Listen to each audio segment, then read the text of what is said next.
આકાશવાણીના ગોધરા કેન્દ્ર પરથી હવે પ્રસ્તુત છે ખેડૂત મિત્રો માટેનો ખાસ કાર્યક્રમ કિસાન વાણી. કાર્યક્રમ સાંભળતા સૌ ખેડૂત ભાઈઓ બહેનોને કેતન રાવલ અને પારુલ રાવલના નમસ્કાર.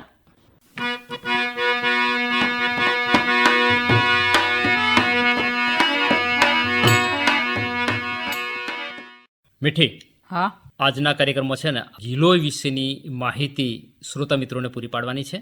ઔષધીય અને સુગંધિત પાક સંશોધન કેન્દ્ર બોરિયાવી આણંદ ખાતે ગોધરા આકાશવાણીની ટીમે મુલાકાત લીધી હતી અને એ મુલાકાત દરમિયાન આકાશવાણી ગોધરાના કાર્યક્રમ અધિકારી મૌલિન મુનશીએ ત્યાંના કૃષિ વૈજ્ઞાનિક ડૉક્ટર ગીતા મેડમની મુલાકાત લીધી હતી.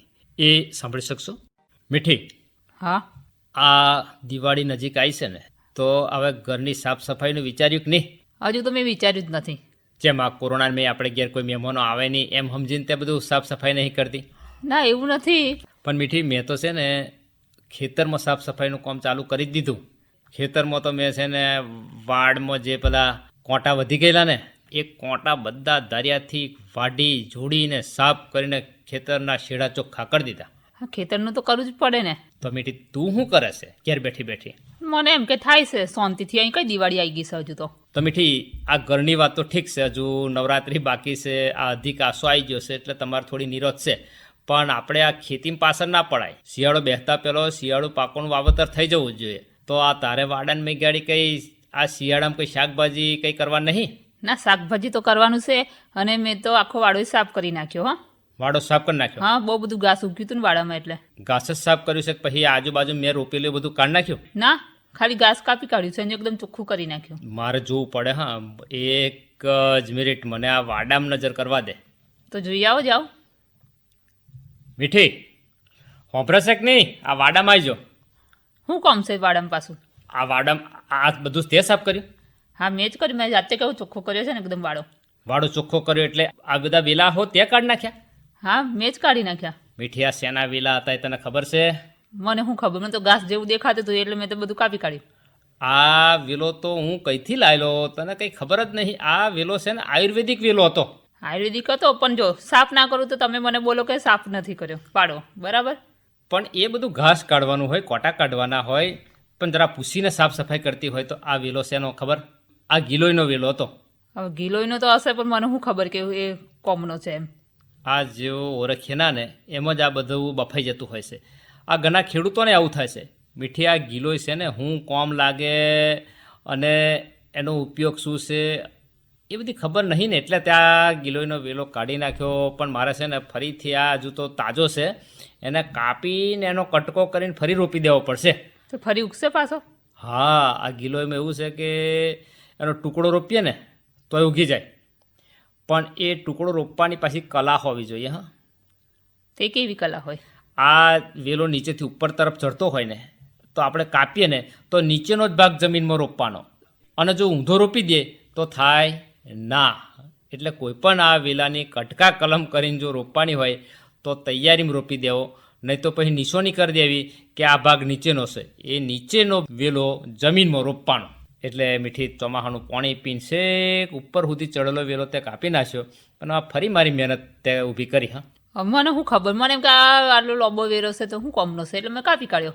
આ ટેંડોળીનો વેલો તે ના કાપ્યો? એ તો મારે કોમનો ને, શાક બનાવવા. એ શાક બને એટલે? હા.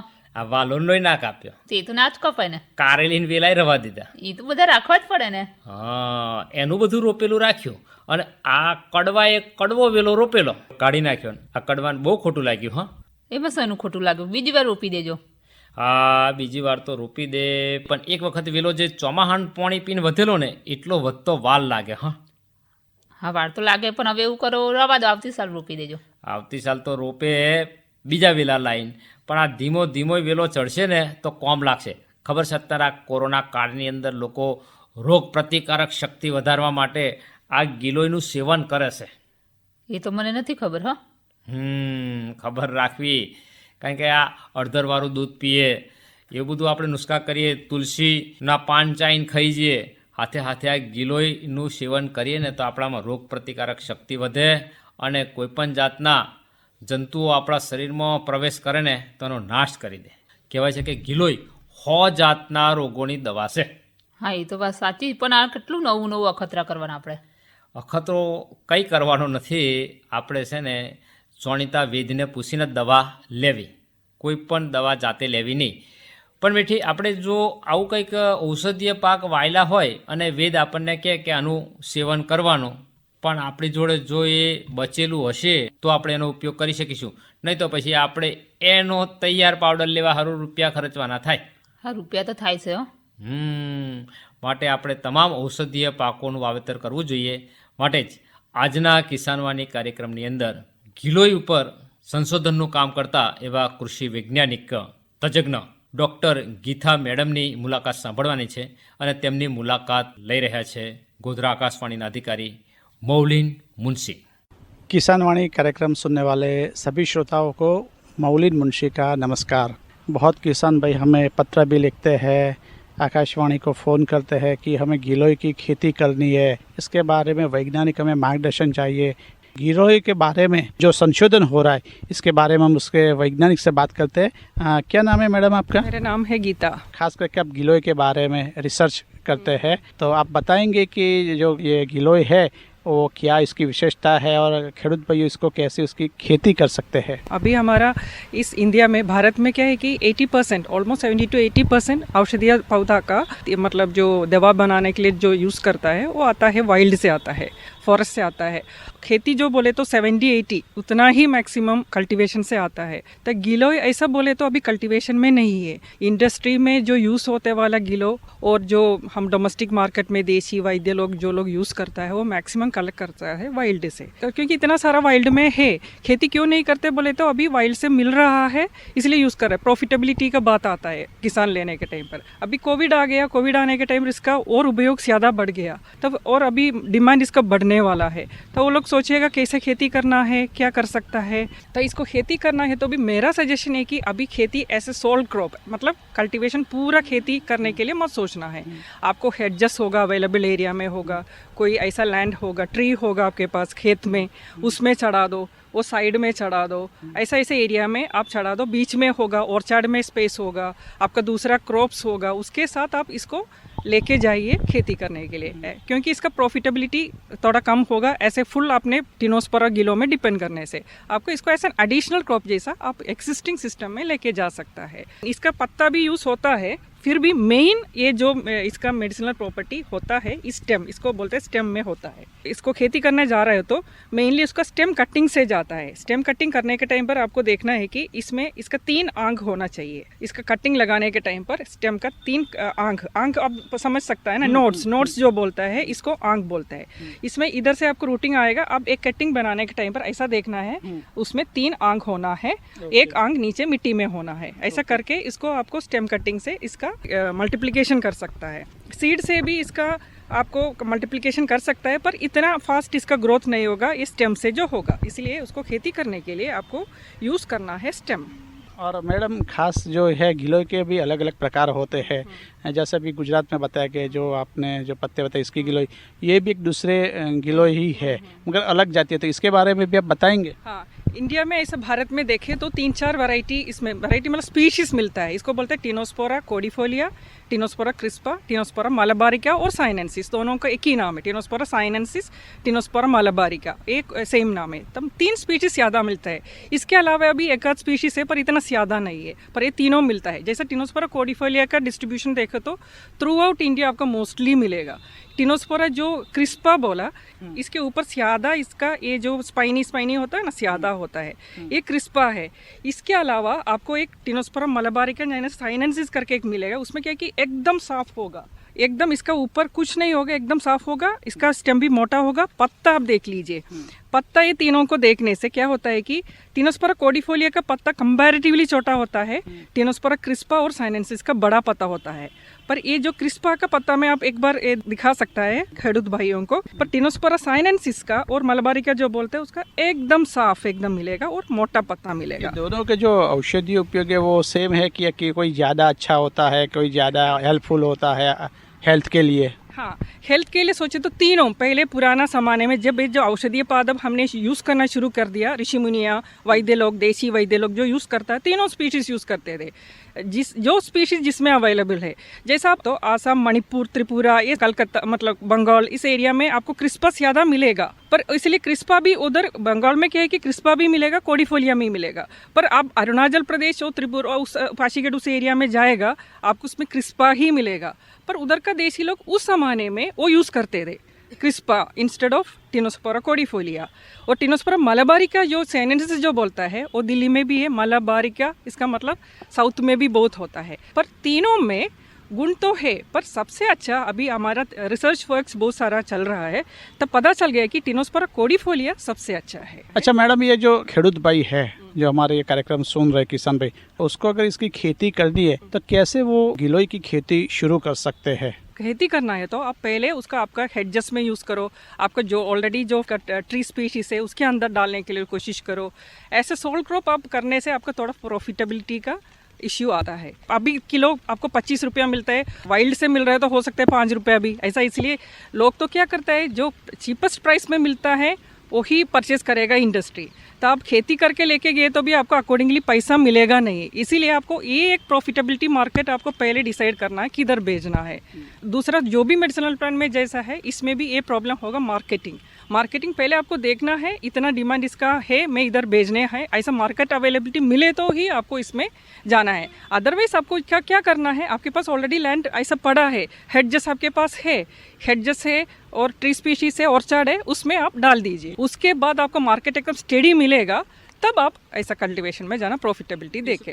बीज लगाने पड़ते हैं या इसकी जो लकड़ी है? इसका स्टेम ही यूज करता है, इसको बोलता है जड़। स्टेम ही यूज करना, 3 अंक होना चाहिए कटिंग लगाने के टाइम पर, स्टेम ही यूज करता है। वो कहाँ से मिलता है? देखो इंस्टीट्यूट, हमारे इंस्टीट्यूट में पहले बोलने से हम बना के आपको दे सकता है बेस्ड ऑन डिमांड। एक ही चीज़ है कि आपको पहले डिमांड बोलना है, मुझे इतना पौधा चाहिए, क्योंकि पौधा बना के रखे फिर वो कोई लेने वाला नहीं है तो वो थोड़ा नुकसान हो जाता है। इसलिए डिमांड जितना है उतना हम दे सकता है। अभी आप अचानक बोलने से हमारे पास 50-100 प्लांट्स मिलेगा, पर आपको अभी हजारों में चाहिए तो पहले आप डिमांड बोलना है, हम बना के रेडी करके रख देते।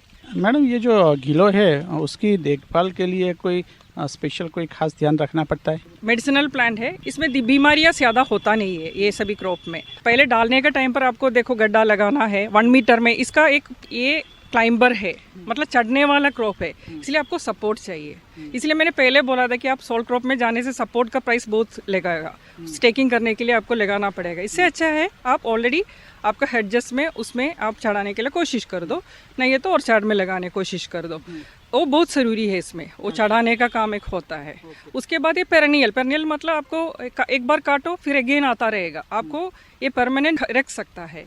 अभी कितने जो किसान भाई इसका खेती कर रहे हैं गुजरात में ऐसा खेती मैं बोलती हूँ कि कोई खेती इसमें नहीं है, और अभी भी इसका मेन सोर्स है वाइल्ड से कलेक्शन करके लेके जाता है। इसलिए अभी खेती इसका इस बार शुरू होगा, क्योंकि कोविड के चलते इसका डिमांड बढ़ने वाला है। अभी फार्मर इंटरेस्टेड है इसमें, अभी इसलिए इसका खेती शुरू होने वाला है। उसको अच्छा पैसा मिलता है ये खेती में अच्छा पैसा मिलना मतलब इसका हम प्रेडिक्ट नहीं कर सकता। अभी इसका किलो प्राइस NMPB का मतलब नेशनल मेडिसिनल प्लांट में इसमें किलो ड्राई स्टेम का प्राइस है 25 रुपया किलो। इसका इसलिए मैं हेक्टर का यील्ड बोलना भी इसमें सही नहीं है। एक प्लांट में से आपको एक ड्राई मतलब 1.5 kg तक मिलेगा, 1.5 kg तक मिलेगा आपको 1 ईयर में। वो ग्रोथ में 8 to 12 मंथ्स में आपको 1 kg ड्राई यील्ड मिलेगा। मैडम, आप इसके पर रिसर्च लगातार कर रही है, आपके रिसर्च के कुछ इसमें से तारण या आउटकम आया है? हाँ। इसमें क्या है कि देखो, ये पहले मैंने बोला जैसा कोडिफोलिया, टिनोस्पोरा कोडिफोलिया, ये ही गिलो है, वो हमने थ्रू आउट इंडिया से कलेक्शन करके लेके आया है। इसका वो जो यूज़ करने वाला पोर्शन है स्टेम, और स्टेम के अंदर स्टार्च होता है, टिनोस्पोरा का स्टार्च, उसको टिनोस्पोरा सत्व भी बोलता है। उसका ही प्राइस किलो में 1000 रुपीज़ है इसका। तो हमने देखा है कि स्टार्च कंटेंट कैसे वेरी होता है, जैसा केरला से कलेक्ट किया, गुजरात से कलेक्ट किया, हिमाचल से, MP से कलेक्ट करके ले आके हमने उसमें से एक अच्छा वाला निकाला।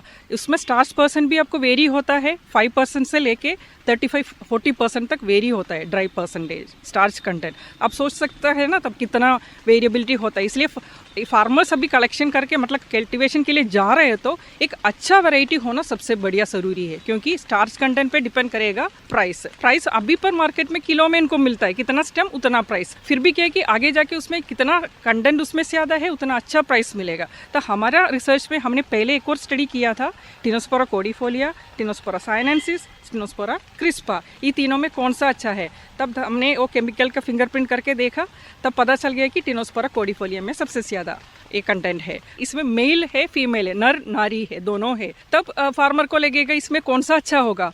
पर हमारे पास जैम्प्लासम था। जैम्प्लासम मतलब क्या होता है कि अलग अलग जगह से कलेक्ट करके लेके आया, पूरा उसका ग्रुप को पूरा हमने लेके आके देखा, मेल को और फीमेल को हमने देखा और स्टार्च कंटेंट ज़्यादा कम है क्या। पर हमको हमारा स्टडी में पता चल गया दोनों में है अच्छा वाला, मेल में भी अच्छा मिलेगा, फीमेल में भी अच्छा मिलेगा। पर अभी ऐसा इंडिया में और भी दूसरा लोग स्टडी करके पता चल रहा है कि कोई लोग बोलेगा फीमेल में ज़्यादा है, मेल में ज़्यादा है। ये अभी तक हम कंक्लूसिव बोल नहीं पाया है। पता कैसे चलता है ये मेल है ये फीमेल है? उसका फ्लावर देखने से पता चलेगा। टिनोस्पोरा में गिलो में एक और चीज़ है, आपको समर में जाके देखने से आपको कोई पत्ता नहीं मिलेगा, सिर्फ एक ऐसा स्टेम मिलेगा। उसमें से आपको पता चलने के लिए मैं आपको दिखा सकता हूँ। फील्ड में कहीं भी ऐसा माला मिल रहे हो तो नेचर में, तब इसका मतलब इधर कहीं गिलो है। ये रूट ये ऊपर से नीचे आ रहा मतलब इधर कहीं आइडेंटिफाई करने के लिए मुश्किल है, तो इसको पकड़ के वो उस एरिया में जा सकता है। अच्छा। और स्टेम से आता है, ये गिलो से आता है, सभी स्पीशीज से आता है। ये इसका मूल है ये। अच्छा, गिलोय का मूल है। गिलोय का मूल है ये। अच्छा। तो इसमें मेल फीमेल देखना है तो फ्लावर आना है। तब इसका फीमेल फ्लावर जो आता है वो ठंड का उस टाइम पर ही आएगा।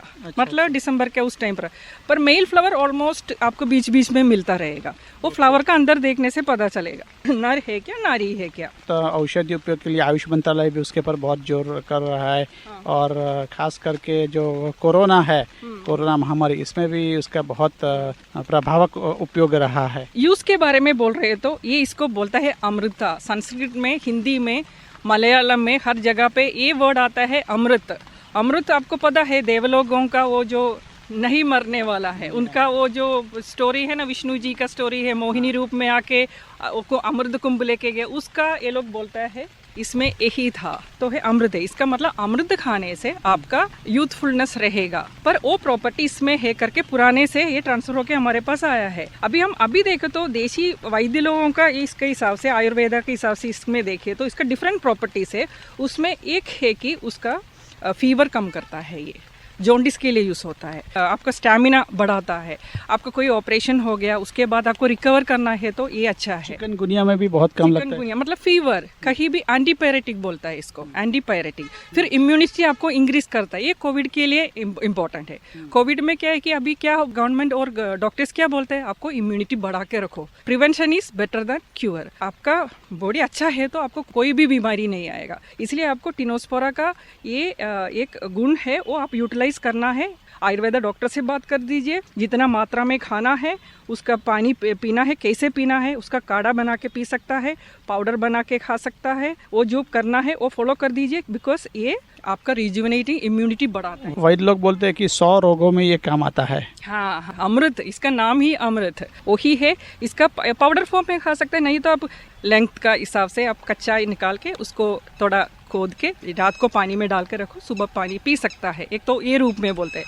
फिर ड्राई पाउडर खाने के लिए फिर इसका कैंसर का अगेंस्ट भी इसका काम होता है। ये सभी रिपोर्टेड है। इसका बहुत लोगों का इसका फायदा भी हुआ है इसका पाउडर खाने से। जिसको भी ये गिलोय की खेती करनी हो तो उसको यहाँ से उसका स्टैंप मिल जाएगा। हाँ, प्लांटिंग मटेरियल बोलता है, उसमें बैग में डाल के ऐसा भी ले सकता है। ये है कि आपको ज्यादा चाहिए तो पहले से आपको रिक्वेस्ट रखना है, मुझे 1000 प्लांट चाहिए। जो भी खेती करने जा रहा है तो थोड़ा हम नॉर्मल जो बोल रहे हैं, जैसा लूज मिट्टी होना, मतलब वाटर स्टैग्नेशन नहीं, जो पानी जाम होना नहीं चाहिए उस एरिया में, वो सबसे बड़ा पॉइंट है। क्योंकि हमने देखा है कि कहीं भी बिल्डिंग की साइड चल रही है और कहीं भी आवारो जंगल जैसा है कोई जगह, वहाँ भी वो गिलोय खड़ा हो जाता है किसी का आधार लेकर आता है। पर ये आपको ये सोचना है कि ये किसके लिए हम उगाता है, मेडिसिनल पर्पस के लिए यूज होता है। तब ऐसा लैंड चुनना है कि उस लैंड में कोई टॉक्सिक मटेरियल नहीं होना है, पॉइजनस प्लांट नहीं चाहिए। पर खेती करने के टाइम पर आपको ये ध्यान रखना है, इसको बोलते हैं good agricultural practices. Good agricultural practices में क्या होता है कि आपको ये दवा बनाने वाला प्लांट है, इसलिए ऐसा खेती करना है, उसका एक्टिव इंग्रेडिएंट बढ़ना है, उसमें कोई नुकसान नहीं, वो खाने से कोई नुकसान नहीं होना है, हेल्थी एरिया में डालना है, केमिकल स्प्रे मैक्सिमम नहीं करना। इसलिए मैक्सिमम आप कोशिश करना नीम का स्प्रे दे दो, ऐसा करके कीड़ को निकालने के लिए आप देसी मेथड में करना है। हाँ, प्लांट मर रहे तो आप स्प्रे कर सकता है, पर आपको एक वेटिंग पीरियड होता है। वेटिंग पीरियड और स्प्रे देने के बाद कितना दिन होता है वो दवा का बोतल में पता चलेगा, उसके पहले ही आपको स्प्रे करके फिनिश करना है। अमृत जैसा ही एक प्लांट है, इसका एक्चुअली खेडूत भाई को भी उसका फायदा मिलने के अनुसार बात क्या है कि इंडस्ट्री लोग उसको अच्छा प्राइस देना है, इसलिए उस तरीके से भी हमको सोच के आने वाला दिन में खेडूत को इसका अच्छा प्रॉफिट मिलने के लिए कल्टीवेशन में इसको लेके आना है, खेडूत को इसका लाभ उठाना है और इंडिया को भी इसको लाभ उठाना है। ये ट्रेडिशनल विजडम को इस कोविड के टाइम पर यही बोल सकता हूँ, सभी लोग कोविड के टाइम पर ये उसका खाड़ा पिए, आयुष जैसा बोला, आपके लिए बहुत अच्छा होगा। गीता मैडम, आपने बहुत समय निकालकर आकाशवाणी से बात किया, आपका बहुत बहुत आभार।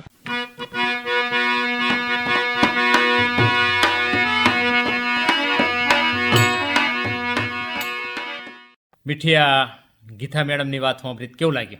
એમની વાત તો બરાબર હતી. પણ ગીતાબેને કહ્યું કે હજુ ખેડૂતોએ પોતાના ખેતરમાં પદ્ધતિસર ગિલોય વાવવાનું શરૂ કર્યું નથી. કારણ કે ઘણા લોકોને ખબર જ નથી ગિલોય એટલે શું. મને પોતાને જ નથી ખબર તો. પણ હવે ખબર પડી ને? હા, હવે ખબર પડી. અને આ કિસાનવાની કાર્યક્રમ સાંભળ્યો તારા બધા શ્રોતા મિત્રોને પણ ખબર પડી કે ગિલોય કેટલો મહત્વનો વેલો છે, કેટલો ફાયદાકારક છે. અને જો પદ્ધતિસર આપણા ખેતરમાં એનું વાવેતર કરીએ, ખેતરના શેઢે વાવેતર કરીએ, તો આપણે એમાંથી ઘણા રૂપિયા કમાઈ શકીએ. એટલે ઘણીવાર ઘણાને ખબર નહીં હોતી એમ. પણ મીઠી, હવે મેં તો એવું વિચાર્યું છે ને કે કાલે સવારે વહેલો ઉઠી અને હું વગડે જવાનો.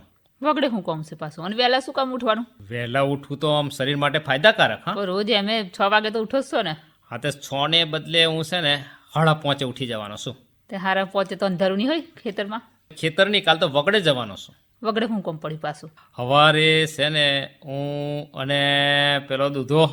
દૂધાનું શું કામ છે જોડે લઈ જવાનું? પાછું એને મારે ખાવા બનાવીને ખવડાવવું પડશે. અરે પણ દૂધો જોડે આવશે ને, કોમ કરવા લાગશે. અને વગડે છે ને અમે બીજા કોઈ કોમથી નહીં, પણ આ વગડાની ગાડી છે ને ગિલોયના બહુ વેલા છે. એ પાછા લેવા જશો? હા, વગડાની અંદરથી આ ગિલોયના વેલા લાવવાનો છું અને એના કટકા ખેતરમાં રોપવાનો છું. અને જો આપણને જંગલ ખાતું જો પરવાનગી આલે ને તો જંગલમાંથી આ ગિલોયના વેલા એકત્રિત કરી અને હું તો શહેરમાં વેચવાનું વિચારું છું. પણ એમ તો તમે કેટલા ભેગા કરશો? અરે પણ તઈ તો ઘણા વેલા છે, જેટલાય વેલા. કારણ કે અમે જંગલમાં જ્યારે જઈએ ને ત્યારે આમ ગિલોય જોઈએ તો ઓહો હો હો, એકે એક ઝાડ પર આમ બરાબરની ચડેલી અને પાછી છેક નેચા સુધી લબડેલી, અને જુઓ તો જોતામાં તો ભારો થઈ જાય. પણ ઓળખવાની કેવી રીતે કે આ ગિલોય છે, બીજું છોડ આવી જાય તો? અલે આ કડવાન તો બધી ખબર, કારણ કે અમે આ બધું જોયેલું છે. અમે જૂના મોણસો જોડે બેઠા ઉઠ્યા અને આના જાણકાર વૈદો જોડે હો બેઠા ઉઠ્યા, એટલે ખબર છે. આપણે ઘણા આજના જમાના છે ને કે આ ગયડા માણસ જોડે શું બેસવાનું, ગયડા માણસની વાત સાંભળવા તૈયાર નહીં. અને એમની વાતો બધી જૂની જૂની હોય. પણ જૂની વાતો હોના જેવી હોય છે મીઠી. આ ગયડો માણસ છે ને આપણને જે વાત કહે ને હોના જેવી હોય છે. હોના જેવી તો ખરી. હો, આ ગિલોયની ઓળખ મને છે ને આવા જૂના મોણાએ જ કરાયેલી, એટલે તો આ વેલો ઘેર લાઈન રોપેલો. અને હું જો બનશે ને તો જંગલમાંથી વેલા લાવી અને આ શહેરમાં ફાર્મસી કંપની વેચીને રૂપિયા કમાવાનો. પણ જંગલમાં જાવ તો 2-3 ભાઈબંધ ભેગા થઈને જજો, એકલા ના જજો. ના, એ તો જંગલમાં જઈએ, વગડે જઈએ તો સાવચેત તો રહેવું પડે. પણ આપણા જંગલમાં કોઈ જોખમ જેવું છે નહીં. ના, કંઈ નક્કી ના હોય. હા, પણ એ તો અમે હથિયાર જોડે રાખીએ ને. હા, હથિયાર રાખવું પડે. હા, અને સાવચેતે રહીએ પાછા. હા. 1 से ભલે 2 અને 2 से ભલે 3. તો મીઠી એમ કરું, હું દૂધો ને બકો. હા, એવી રીતે બધા ભેગા થઈને જાવ. હા, તો બકાને જ જોડે લઈ જાઉં. હા, લઈ જાઓ. હા, તો મીઠી કાલ સવારે મારે વગડે જવાનું, તો સવારે વહેલા ઉઠીને 3 જણના રોટલા ઘડિયાળ છે. હા, મને ખબર જ હતી કે મારે જ રોટલા ઘડવા પડશે 3 અને મદદ કરે બીજા 2 જણ તો ખવડાવવામાં હું હતો. હા, હું તો ખવડાવી દઈશ, પણ કાયમ ના ચાલે. હા, પછી એવા એક દાડો વારો કાઢશું, આજે આપણા ઘરના તો બીજી વખત બીજા ભાઈના ઘરના. હા, તો બરાબર છે. વારા પરથી વારો, મારા પછી તારો. તો મીઠી હવે કાલે સવારે તો વગડે જઈશું, પણ આપણે અત્યારે તો કાર્યક્રમની અંદર એક સરસ મજાનું ગીત સાંભળીએ. પણ મોઢે બોલું માં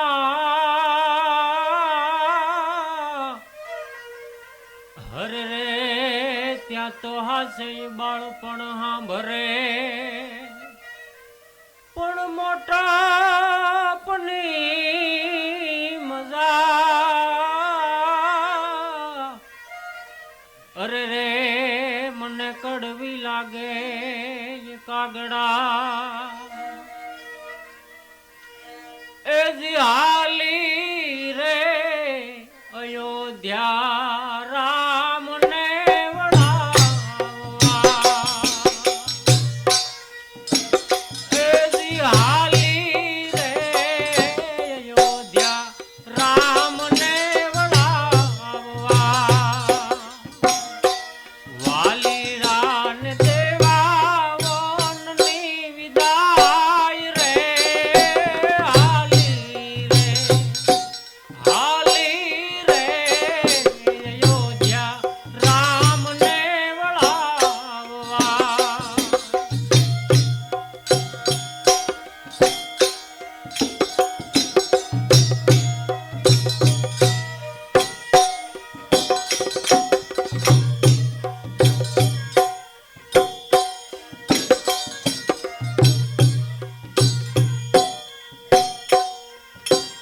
એજી ટોડલીએ બાંધેલ તોરણ તે તૂટ્યા એજી ટોડલીએ બાંધેલ તોરણ તે તૂટ્યા વેરાણા મોતી ભરેલા ચોક રે હાલી રે અવધ રામને વળાવવા વેરાણા મોતી ભરેલા ચોક રે હાલી રે અયોધ્યા રામને વળાવવા એ જી હાલી રે અયોધ્યા રામને વળાવવા